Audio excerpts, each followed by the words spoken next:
कवि और लेखक का मन कोई नहीं समझ सकता।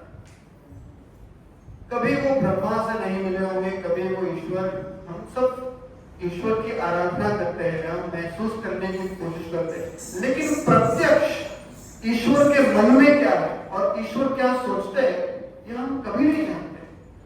उसके बावजूद भी एक लेखक, एक कवि ये सारी धारणाओं को वास्तविकता में बदल देता है। ये शक्ति होती है लेखक की, ये शक्ति होती है विचारों की। इसी के साथ हम आगे बढ़ते हैं हमारे नेक्स्ट परफॉर्मर की ओर। महेश ठाकुर जी जो खुद एक एडवोकेट है, हार्टफुलनेस के वन ऑफ द लीडर्स और सभी जगह ध्यान अध्यात्म का प्रचार प्रसार में हमेशा व्यस्त रहने वाले हम सबके मित्र महेश जी, बहुत बहुत स्वागत है। और मैं ये बोल रहा था कि आज हमारे नोट्स में ऐसा लिखा है कि आप स्टोरी टेलिंग करने वाले हो, तो थोड़ी कहानी के बारे में बताइएगा। ओके, सो महेश ठाकुर जी बहुत बहुत स्वागत है, over to you. Storytelling तो मैं मेरी डॉटर ने देखी है, लेकिन मैं प्रिपेयर नहीं कर पाया, कुछ हाथ में अर्जेंट काम थे इसलिए नहीं कर पाया, तो मैं इसके लिए देखकर मैं बोलूँगा। आप जो भी कुछ मिस्टेक हो उसको क्षमा कर लीजिएगा। नेत्रहीन की परख, टॉपिक सब्जेक्ट है नेत्रहीन की परख। बहुत पहले की बात है, विंध्याचल से गिरे हरियाली भरे छोटे से गांव की बात है, जहां पे लोग शांत खुशहाल थे। उस राज्य में राजा का नाम था राजा धर्मवीर सिंह, और राजा धर्मवीर सिंह का मानना था कि कोई भी राज्य की समृद्धि उस प्रजा की खुशहाली में होती है।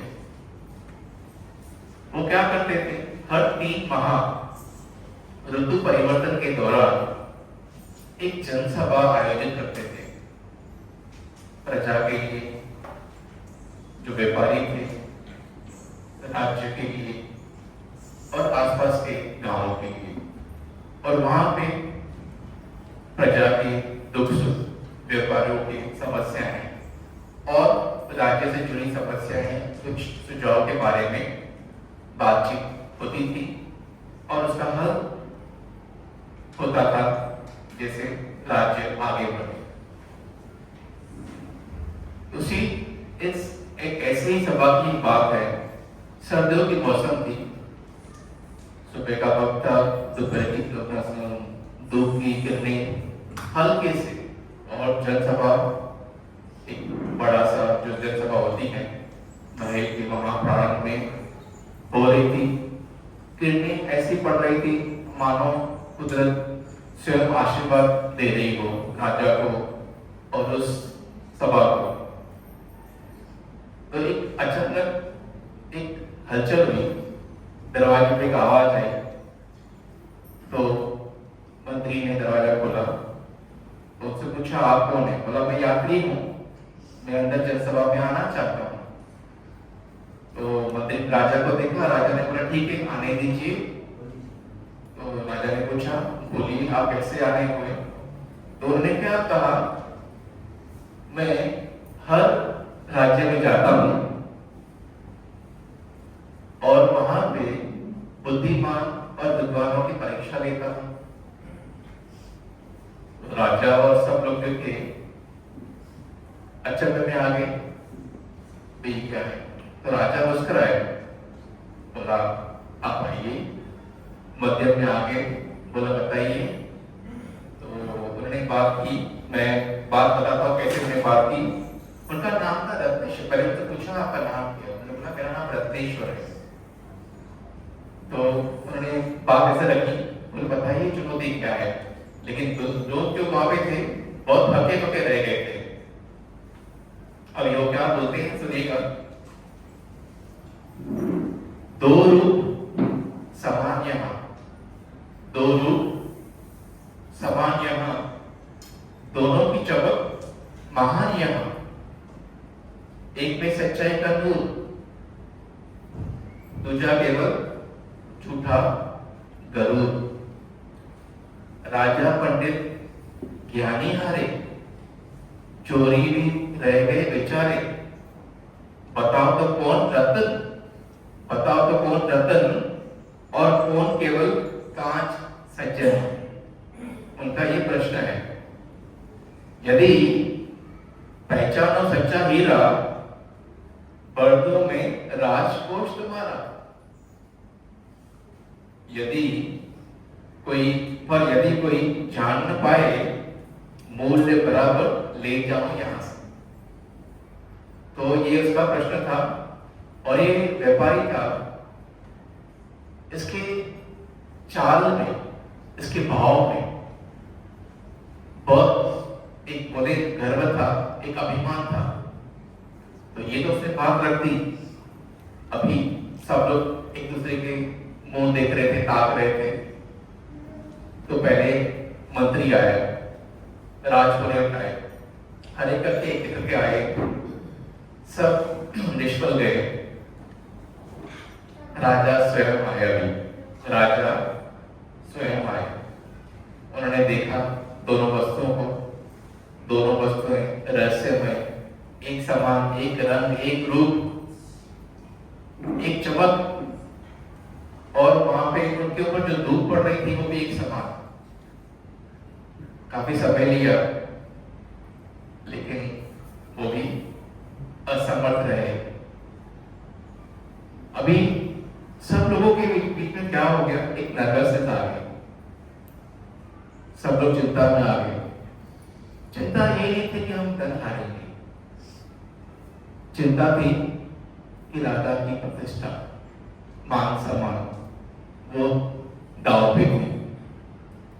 एक पीछे से एक आवाज है, एक बुजुर्ग आदमी की आवाज थी।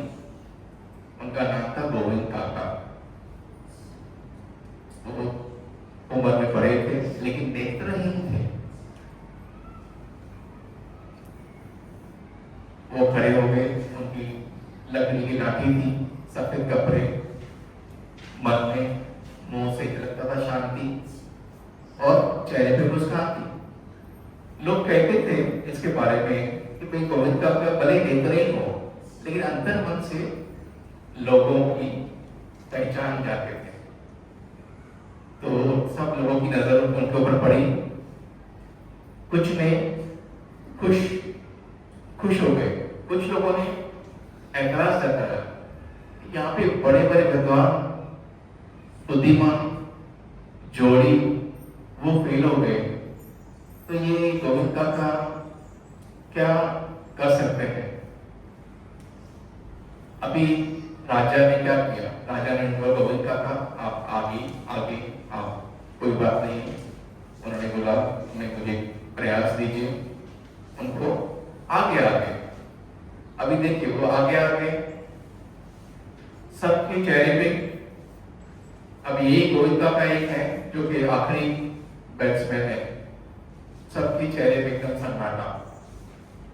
राजा भी, और वो अपना यात्री जो था, व्यापारी था, उसके मुंह में अभिमान था।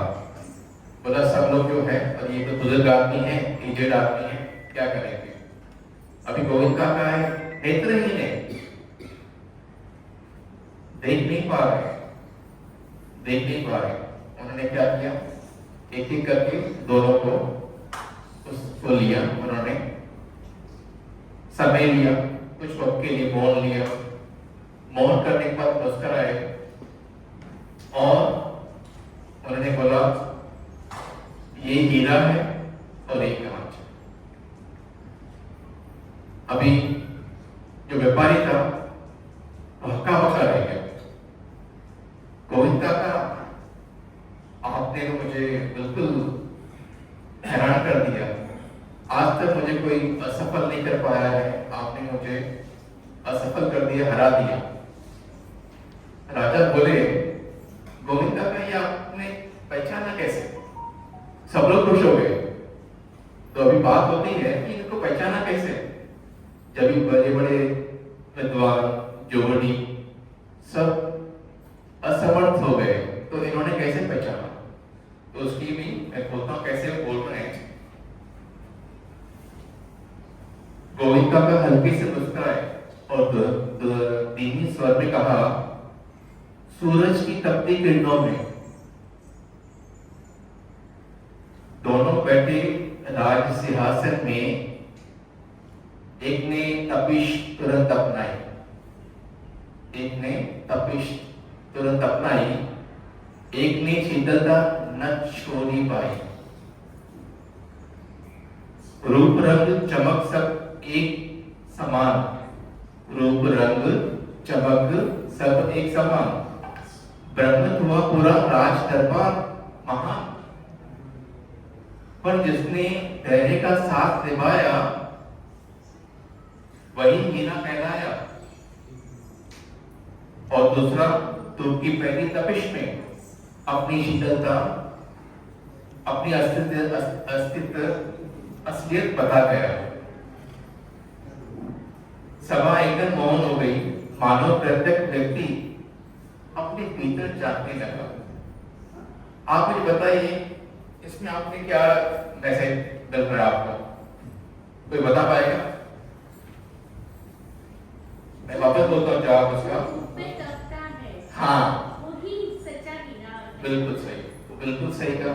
और तकलीफ से भी जो ये ना हो, डर ना हो जाए। डर ना हो जाए। और कोई? देखो, नेत्र ने पहचान ली बात को। आपको से कोई और?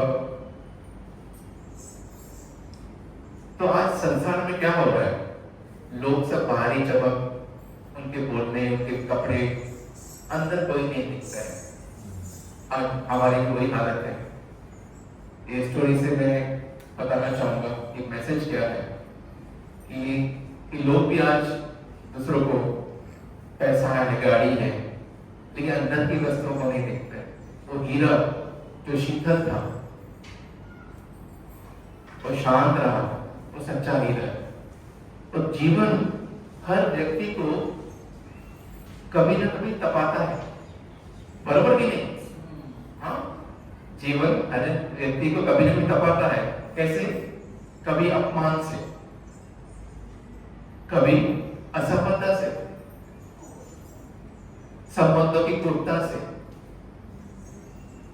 परिस्थितियों की कठिन धूप से। ऐसे समय में जो व्यक्ति तुरंत क्रोधित हो जाए, टूट जाए, दूसरों को दोष देने लगे, वह अभी भी कांची है। वो अभी भी कांची है। लेकिन जो व्यक्ति धैर्य रखता है, वो सच्चा हीरा है। आध्यात्मिक दृष्टि से भी सच्चा साधक कौन है? वही है जिसकी उपस्थिति से दूसरों को शांति मिले, जिसकी वाणी में कठोरता न हो, जिसका मन परिस्थितियों से न टकमकाए, जो अहंकार से नहीं विनम्रता से भरा हो। एक लास्ट टाइम बोलूंगा, क्योंकि वास्तविक महानता बाहर की चमक में नहीं, भीतर की शीतलता में होती है। और सुनिएगा, अभी जाते जाते इसको एंड करूंगा यहाँ पे इस बोल से। जीवन हर दिन हमें परखता है, जीवन हर दिन हमें परखता है। प्रश्न ये नहीं धूप कितनी तेज थी, प्रश्न ये नहीं धूप कितनी तेज थी, प्रश्न ये है कि हम कांच है या हीरा।